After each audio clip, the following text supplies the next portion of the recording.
Hello my students, welcome to my YouTube channel govt.english। आज हम पढ़ेंगे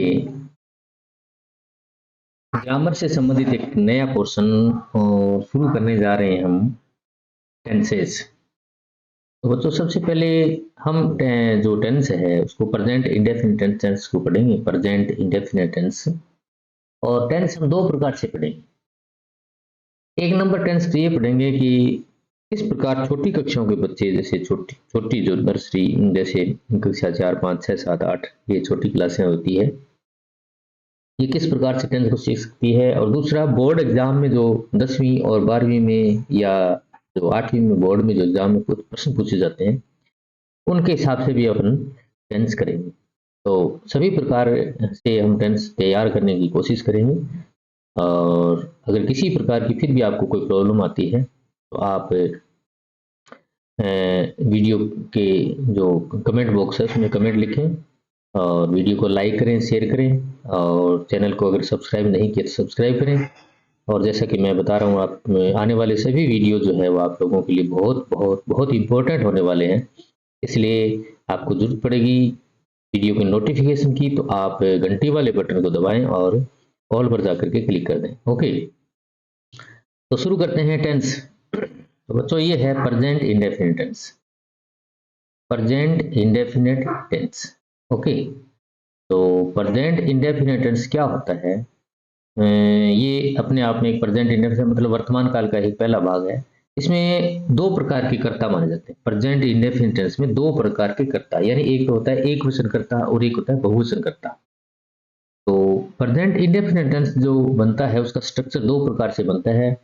एक वचन कर्ता के हिसाब से बनता है अलग से, और दो जो बहुवचन कर्ता होता है उसके हिसाब से अलग बनता है। जैसे सबसे पहले अपन लिया है सिंगुलर सब्जेक्ट, यानी एक वचन जो करता है। एक वचन कर्ता में क्या क्या आते हैं? जैसे ही आ गया, एक वचन का मतलब एक ही हो, जो ही आ गया, सी आ गया, ठीक है, या इट आ गया, या किसी का नाम आ गया।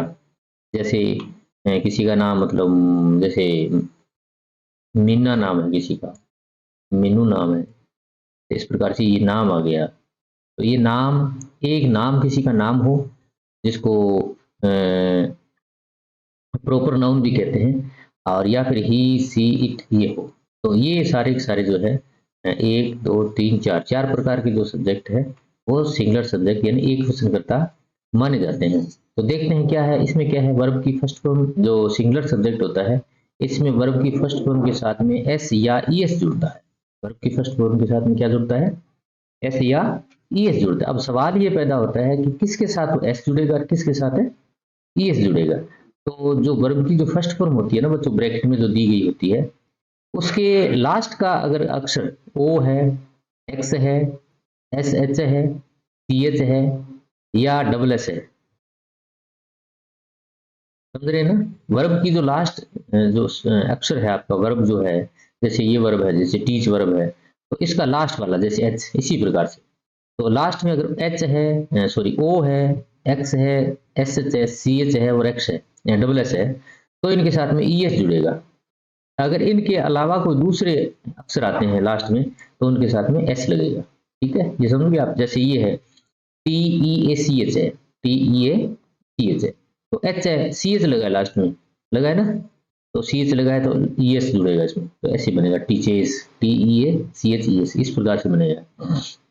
या फिर जैसे आर यू एन रन है, तो इसका लास्ट में रन बनता है, आर एन बनता है, एन इसमें नहीं है ना पांचों में, ये जो पांच मैंने लिखा है इसमें रन नहीं है, तो इसका मतलब इसमें सिर्फ एस जुड़ेगा, रन्स बनेगा। इस प्रकार से आपको ये वाक्य आपको जो वर्ब है इसका स्ट्रक्चर तैयार करना है।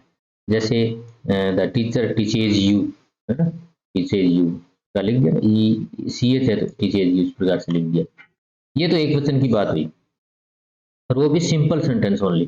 सिंपल सेंटेंस जो बनाते हैं उसकी ओनली सिंपल सेंटेंस की बात होगी। अब देखते हैं प्लूरल सब्जेक्ट यानी बहुवचन जो कर्ता होते हैं। बहुवचन कर्ता में क्या होता है? जैसे बहुवचन कर्ता में होता है, जैसे आई को बहुवचन मानते हैं, ठीक है, या फिर वी आ गया,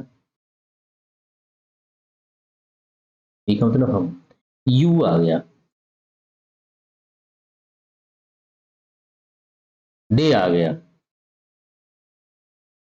ये सारे के सारे बहुवचन करता होते हैं। या फिर ऐसे कोई, जैसे कलेक्टिव नाउन आ गया, समूहवाचक संज्ञा, जैसे क्लास आ गई, स्टूडेंट्स आ गए, टीम आ गई, सॉरी, जैसे स्टूडेंट्स आ गए, कलेक्टिव नाउन तो नहीं होता, लेकिन बहुवचन करता, जैसे स्टूडेंट्स आ गए, टीचर्स आ गए, प्लेयर आ गए, इस प्रकार से कलेक्टिव नाउन तो सिंगुलर माना जाता है।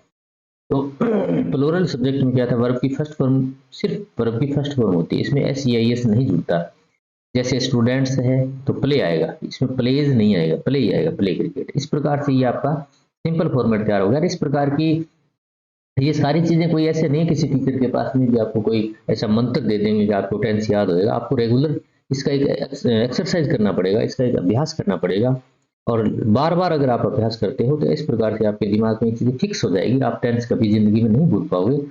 और ये मेरी बात आप गांठ मान लो इसकी, कि जब तक आप पढ़ोगे, जब तक आप पढ़ोगे और जब तक आप इस धरती पर रहोगे, आपको इंग्लिश काम में आएगी। और इंग्लिश में अगर टेंस आपको याद है तो जिंदगी में आप कभी इंग्लिश में पीछे नहीं रहने वाले। तो ये नीचे मैंने कुछ एग्जांपल्स दिए हैं, एक्सरसाइज दिए हैं, ये एक्सरसाइज आप कर लेना। ये एक्सरसाइज है। जैसे मैं समझा देता हूँ, फिर भी आप अपनी जो नोटबुक है उसमें नोट कर लेना। जैसे आई लाइक डार्कनेस, तो मैंने माना आई को बहुवचन माना, तो ये लाइक का लाइक है, जैसे ये लाइक है तो लाइक का लाइक आएगा, क्योंकि इसके साथ में एस आई एस एक्स्ट्रा नहीं जुड़ने वाला है। रोहन, रोहन एक वचन है, यानी रोहन किसी का नाम है ना, ये मैंने लिखा है नाम, जैसे मीनू की जगह रोहन लिख दिया, तो रोहन है, लाइक को है तो लाइक्स आएगा, इसका क्या आएगा, लाइक्स आएगा, आएगा ना लाइक्स, एस लगा इसमें। प्लेयर खिलाड़ी एक वचन है, प्ले है तो प्लेज आएगा। प्लेयर्स ये बहुवचन है ना, प्लेयर्स बहुत सारे खिलाड़ी, तो प्लेयर्स है तो प्लेयर्स के हिसाब से क्या आएगा, जैसे प्ले है तो प्लेयर्स के हिसाब से प्ले ही आएगा, सिर्फ प्ले का प्ले ही आएगा, एक वचन का एक वचन रहेगा। श्याम हेल्प्स, श्याम एक वचन है तो हेल्प के साथ में एस लगेगा, हेल्प्स आ गया। वी बहुवचन है तो स्पीक का स्पीक आएगा। और ये है मनोज स्पीक्स, मनोज एक वचन है ना, तो एक वचन के साथ में जैसे स्पीक लिखा है तो एस लगेगा इसके साथ में। यू फॉरगेट, यू बहुवचन में आता है, जैसे यू फॉरगेट बहुवचन में आता है ना, तो यू के साथ में फॉरगेट का फॉरगेट लगेगा। माई मदर एक वचन है तो लवज, एल ओ वी ई, लवज आएगा, यानी एक वचन के साथ में एस ए एस जुड़ता है ना वर्ब की फर्स्ट फॉर्म के साथ, तो एस ए एस इसके साथ आएगा। माई पेरेंट्स मेरे माता पिता, इसको बहुवचन मान लिया तो लव आएगा, इसमें लव जो ब्रैकेट में दिया ना वही आएगा। तो बच्चों ये जो ब्रैकेट में दिया होता है ना, ये हमेशा एक वचन सॉरी फर्स्ट फॉर्म होता है, उसके हिसाब से अपन टेंस को क्रिएट करते हैं। तो ये वीडियो आपको कैसा लगा आप कमेंट करके बताएं, वीडियो को लाइक करें, शेयर करें। और इससे आगे का जो पोर्शन है ये तो आपको सिंपल टेंस बताया है, इसके बाद में नेगेटिव फॉर्म या इंट्रोगेटिव फॉर्म से संबंधित अपन दूसरे वीडियो में पढ़ेंगे, दूसरे भाग में पढ़ेंगे। और अगर आपने चैनल को सब्सक्राइब नहीं किया तो सब्सक्राइब करें। Okay, good bye.